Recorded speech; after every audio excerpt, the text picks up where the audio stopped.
Welcome everybody to Recap Thursday, the show where we go over everything that happened during Sunday Night Pathfinder and any and all news that me and Captain Legs deem important. Which is everything. Absolutely everything. Just So last time in during our Pathfinder session, we marched our armies all the way to Kazadan, had a little chit-chat with the generals of Zetaxi's armies, and called it a day. Yep, so now they're all riled up. We got them where we want them. We've provoked them. Yeah. So now we are doing our thing. So we send our rangers out, our elven rangers, to take up ambush positions in the forest. So they await our cue while the dwarves are taking defense. And I can't remember what the humans were doing. What was the humans doing? They weren't doing anything. They were just chilling. Basically, Kazadan's, Zetaxi's armies were not making any aggressive moves. They were just digging in and waiting for us to come to them. So we were basically, my audio. We were basically coming up with a plan. There it is. We were basically trying to come up with a plan on what to do. We had a meeting. Rokor had suggested the whole Rangers taking a flanking position for when the battle started. But it was time that our party kind of came clean to the reason why we were there in the first place. Because all the generals of our armies were under the impression that we were there to destroy Zetaxi's armies, and then boom, that was it. Everyone would live happily ever after. So Gwen does clarify this for us. She says that we can't fight tomorrow, and we need to use, there's no other option. We have to use the battle as a distraction for us to get into the impasse, or into Kazadan. Go, fodder. Go. Go, fodder. Yeah. So yes. And time is also of the essence. So the sooner things happen, the sooner we all not die. Yes. And Zetaxis is just using this to stall us anyway. So then Grim goes to talk to the... Yeah, so the whole thing was to somehow navigate past the army and infiltrate Kazadan, which is where the impasse entrance is and where all the undead stem from. And what better place, or who better to ask than the dwarves themselves? And since Grim has such good rapport with the dwarves, he goes over to Logrin Oakenshield, right? Logrin something. I don't know his last. Not Oakenshield. It's like Stone Shield or something. I don't know. Okay. Anyway, his name's Logrin. He's the general of the Dwarven army. We sang dirty wedding songs for Kira and Wes. We built, we're bros. Now you guys are best friends. Yeah, we're besties. And I come clean to him. I tell him exactly the plan, that basically defeating Zetaxi's armies won't make this go away. Our party, the champions of the Redlands, are going to go and try to bring Zetaxis down. He takes it. He takes it surprisingly well. He's like, okay, we're fodder, got it. We'll do our best. And I ask him, fodder we'll be the best damn fodder the world ever was. And he basically asks, what do you need help with? And we ask for a secret. I ask for a secret passage into Kazadan, which, diplomatically speaking, I know it's probably not something that I should know or even probably find. And he makes cracks about, me not being a dwarf and him telling Overlander their secrets. But he's like, we can always make more. He tells me basically a secret passage underneath a statue, or by a statue, to get us into Kazadan. But Grim, knowing a bit about dwarven stone smithing, just clarifies if he'll even be able to find the door, even with the very specific instructions. So Logrin gives him an amulet with a lens in it that you can just enough to put over your eye, like one of those jeweler magnifying glass things. And he says if you take this, usually it's given to friends, trusted friends of the dwarves, to give them dwarven sight. And Grim actually, tests it out in Logrin's tent and looks around, and everything that looked mundane, everything that looked regular, was aglow in dwarven runes. It looks beautiful, and that is exactly what all the dwarves see all the time. So humans just expect dwarven, made items to be very good quality, and they can appreciate the hard work, but they never see all the magic that goes into it and all the runes, and everything is fantastic. So with the amulet, Grim is able to have dwarven sight and locate these secret passages that the dwarves have made. So, with all that said, we have a final meeting with our generals. Grim lets them know, all of the generals know of what's happening, that their champions are not going to be fighting with them, but that we are going after Zetaxes. Don't do anything rash, because it will 100% be easier to defeat Zetaxes' armies with Zetaxes being dead. So keep the casuals down to the minimum until that happens.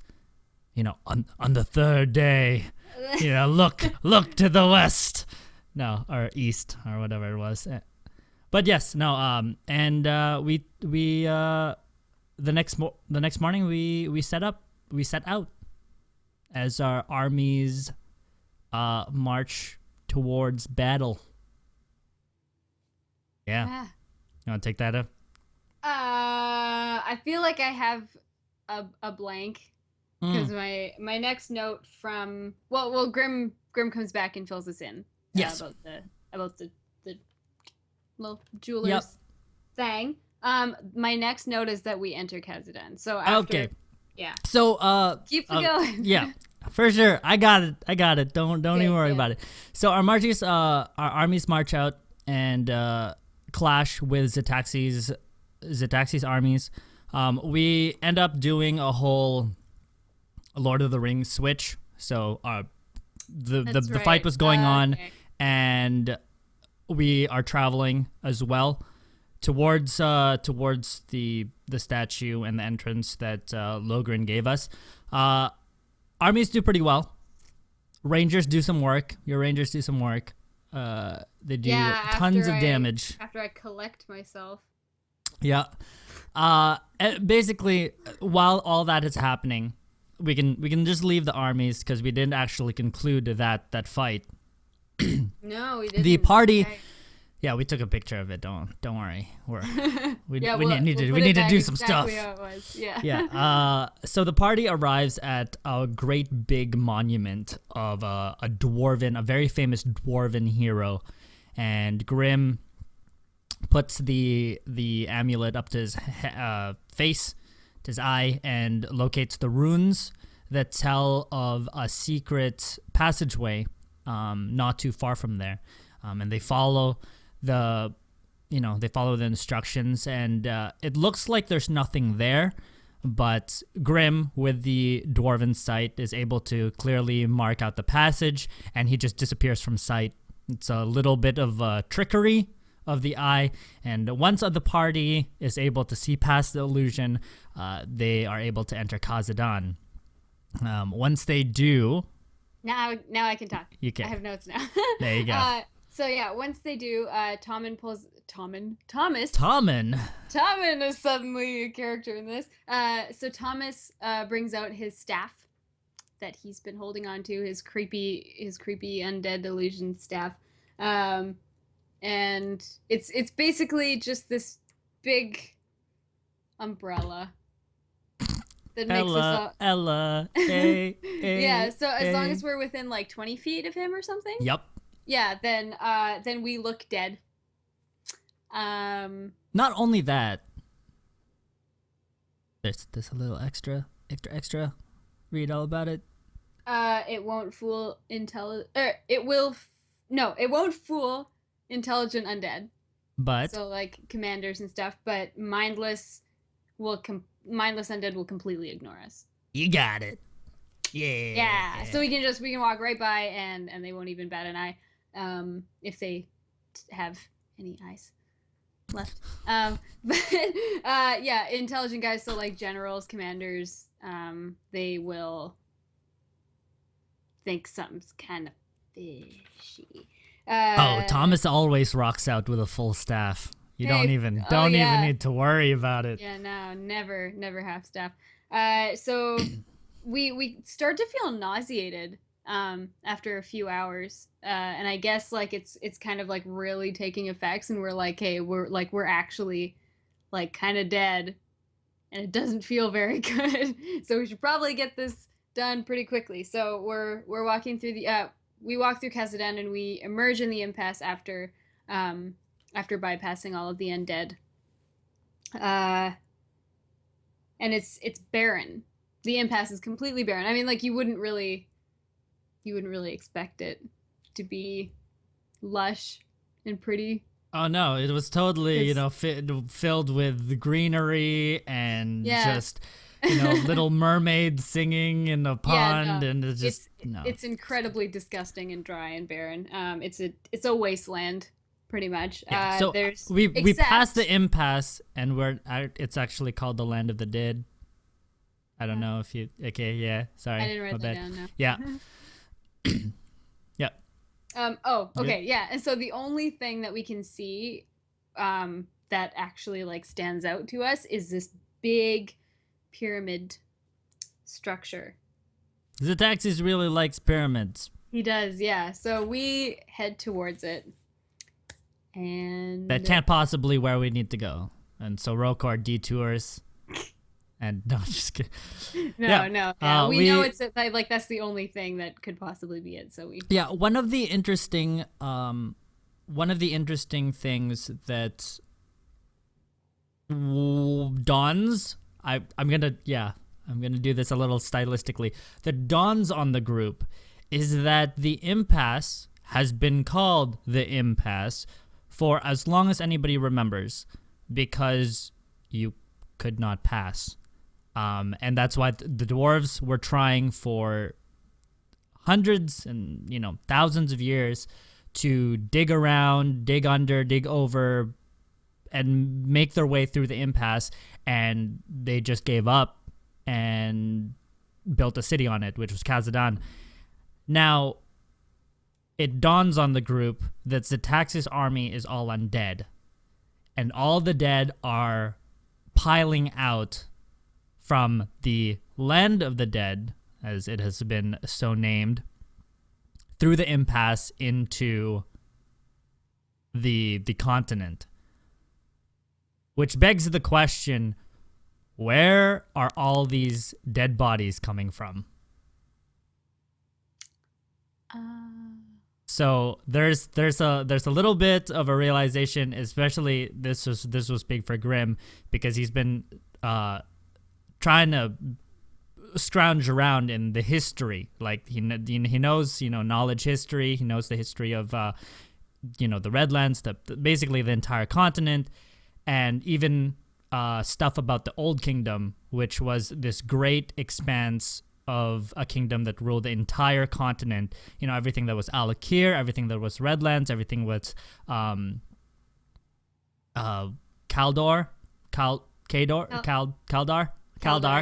Yeah. Close.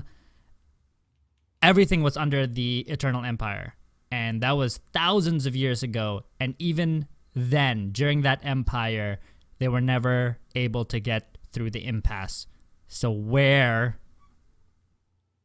did all these people, these undead, these bones come from? How did they get here? What was this place? a long time ago. So that's one of the mysteries, and Grimm definitely wants to find out if that means he even has to ask the taxis himself. Yeah.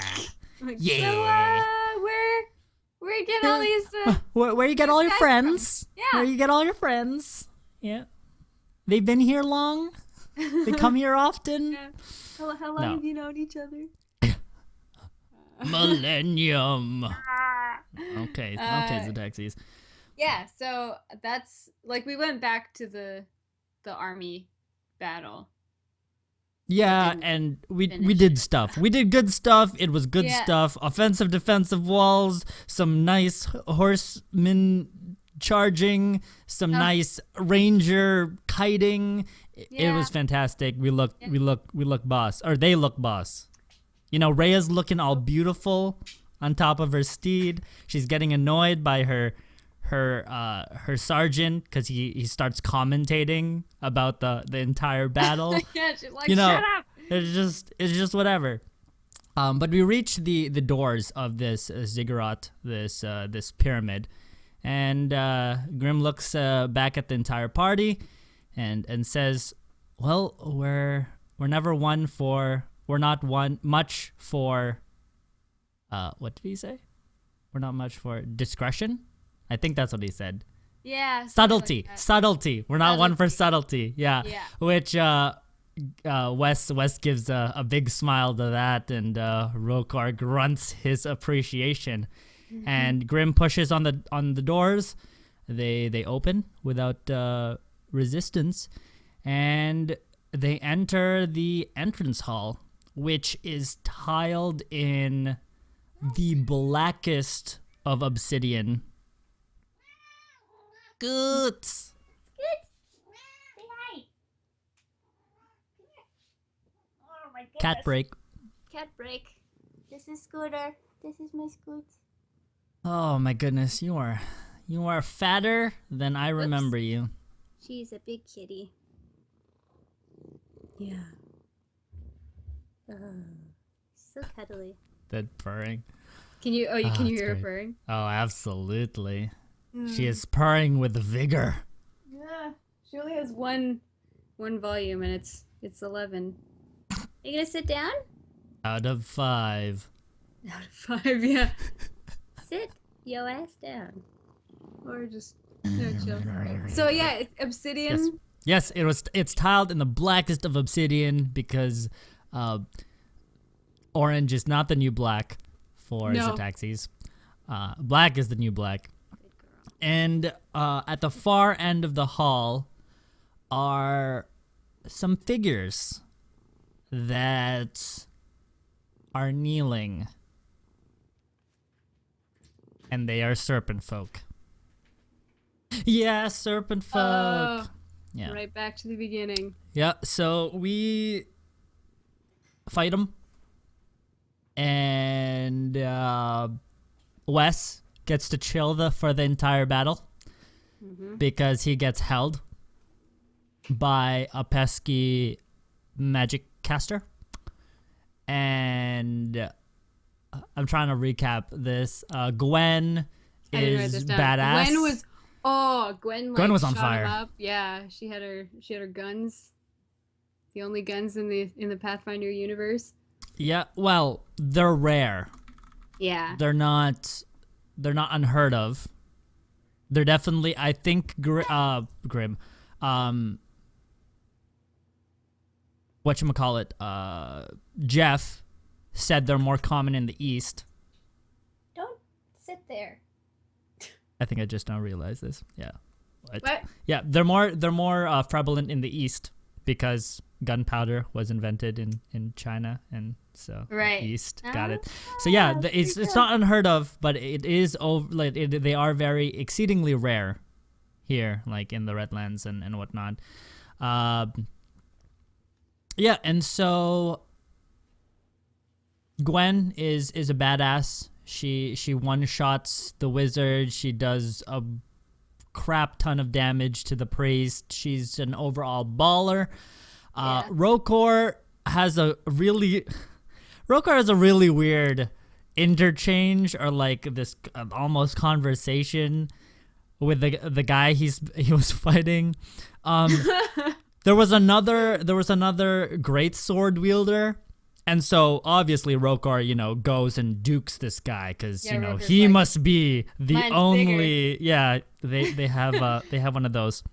So they both have two like badass great swords.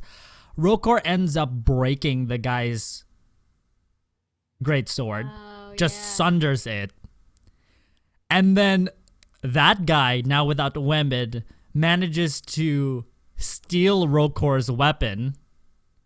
And then starts using Rokor's weapon against him and starts beating the shit out of him. But Rokor ends up using his weird, like, stoneman ability and fashions another great sword out of a tiny dagger that he has. And so they start duking it out. Yeah. And then it ends with Rokor killing the guy and then getting back his sword. So that was a bit humorous for that fight. Grim's still fucking useless, and Kira got shafted to 5 dice of damage from like 37 Because of my because they kept saving. It's not even half damage of your like 9 billion dice that you get to roll. It's 5. It's 5. So I get to roll 16. And he made me roll 5. Oh, get wrecked. I mean, I gave you disintegrate. Okay, I gave you the disintegrate and spell. And I tried to use it. And yeah, I couldn't. but like, come on. Yeah. Anyway. But yes, and we slay all the serpent folk, and we call it a day. Yep. And that is it. So now we stand on the brink. We stand at the final hour of our Pathfinder campaign. Next session will be our last session. We are hopefully ever. ever. But not Pathfinder. ever. Of Pathfinder for a while, yeah. Because we are starting Wraithborn. I don't know why I do this all the time. I don't know. It's kind of a thing. It's like opening a gift box. It's like the imagination kind of thing. But yeah, we are going to fight Zetaxis, hopefully.